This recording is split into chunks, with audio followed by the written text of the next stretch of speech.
Hello friends. इस video में कक्षा 8वीं के छात्रों के लिए अर्धवार्षिक परीक्षा जो कि 23 दिसंबर यानी कल होने वाला विज्ञान विषय का पेपर, इसका कंप्लीट सॉल्यूशन लेकर आ चुके हैं। तो बच्चों आपको पूरा वीडियो देखना है क्योंकि इस वीडियो को देखने के बाद आप डेफिनेटली एग्जाम में अच्छा अंक लेकर आ सकते हो। तो बच्चों यहाँ पर आप देख सकते हो आपके पास समय रहेगा 2.5 से 3 घंटे का। आपका पेपर 60 नंबर का होने वाला है और जो 40 नंबर का आपका प्रोजेक्ट होगा इसके लिए आपको प्रोजेक्ट फाइल स्कूल में जमा करना होगा। अब बच्चों यहाँ पर जो निर्देश दिए रहेंगे आपको उसको ध्यान से पढ़ लेना है। और आपका जो प्रश्न पत्र है इसमें आपको इसकी जो एंट्री होती है, आपका नाम, पिताजी का नाम, स्कूल का नाम, इसको आपको ठीक तरीके से भर देना है। अब बच्चों जो पहला क्वेश्चन है आपके पास कुछ इस तरीके से है, बहुविकल्पी प्रश्न है। तो बच्चों ये जो बहुविकल्पी प्रश्न है एक एक नंबर के होने वाले हैं। तो यहाँ पर आप पहला क्वेश्चन देख सकते हो, खरपतवार हटाने की क्रिया को कहते हैं। तो बच्चों यहाँ पर कटाई, निराई, सिंचाई और जुताई। तो बच्चों जो खरपतवार है इसको हटाने की प्रक्रिया को कहते हैं हम निराई। इसके लिए आप बी वाला करेक्ट आंसर पर क्लिक लीजिएगा। फिर बच्चों जीववाष्प ईंधन है, तो यहाँ पर आपको 4 ऑप्शन दिए रहेंगे।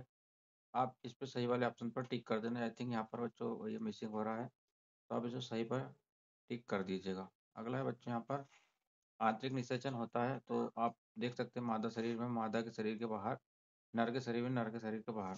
तो बच्चों इसका सही आंसर है मादा के शरीर के बाहर जो होता है आंतरिक निषेचन होता है। तो 20 का सही आंसर हो जाएगा। दाब का मात्रा क्या होता है बच्चों? न्यूटन प्रति मीटर। डी इसका सही आंसर है। और वायु द्वारा घर्षण कम करने के लिए वायुन की आकृति कैसी होती है? चिकनी, गोल, आगे से नुकीली। तो बच्चों ये सभी, तो इसके लिए आप लगाइएगा ये सभी। अब आपको रिक्त स्थानों की पूर्ति करना है। तो एक ही स्थान पर एक ही प्रकार के बड़ी मात्रा में उगाए जाने पौधों को क्या कहते हैं? तो बच्चों इसको आप कहते हैं फसल। तो इसका करेक्ट आंसर आप लिखिएगा फसल। दूसरा क्वेश्चन से नेफ्थलीन की गोलियां खालिस्तान से प्राप्त की जाती है। तो बच्चों इसका जो सही आंसर है वो है चारकोल। तो यहाँ पर आप लिखिएगा चारकोल। और बच्चों यहाँ पर अगला क्वेश्चन से जो अमीबा में जनन खालिस्तान विधि के द्वारा होता है। तो यहाँ पर आप लिखिएगा द्विखंडन विधि, द्विखंडन। तो यहाँ पर आप लिखिएगा द्विखंडन विधि से। वायु द्वारा लगाए गए दाब को क्या कहते हैं? तो इसको बोलते हैं बच्चों वायुमंडलीय दाब। तो आप लिखिएगा वायुमंडलीय, वायुमंडलीय दाब कहते हैं। फिर बच्चों आपरी ध्वनि को क्या कहते हैं? तो इसको कहते हैं शोर। तो यहाँ पर आप लिखिएगा आपरी ध्वनि के लिए शोर। और अगला क्वेश्चन है, अब बच्चों देखिए, मिट्टी में रहने वाले केंचुए एवं सूक्ष्मवर्ती जीवों को किसान का मित्र क्यों कहा जाता है? तो इसके बारे में आप लिख सकते हैं।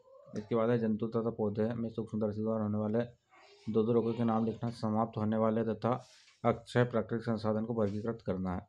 तो बच्चों इसको आप आसानी से कर सकते हो। जो चीज़ें समाप्त होने वाली इसमें आप लिख सकते हो कोयला, और आप लिख सकते हो वन्य जीव, वन, इसको आप लिख सकते हैं एक साइड। और ये चीज़ें समाप्त होने वाली नहीं है, तो इसको आप अलग अलग वर्गीकृत कर सकते हो। फिर बच्चों यहाँ पर दहन के लिए आवश्यक परिस्थितियाँ कौन सी होती हैं? काटने तथा सुखाने वाले औजारों के किनारे सदैव तीक्ष्ण क्यों होते हैं?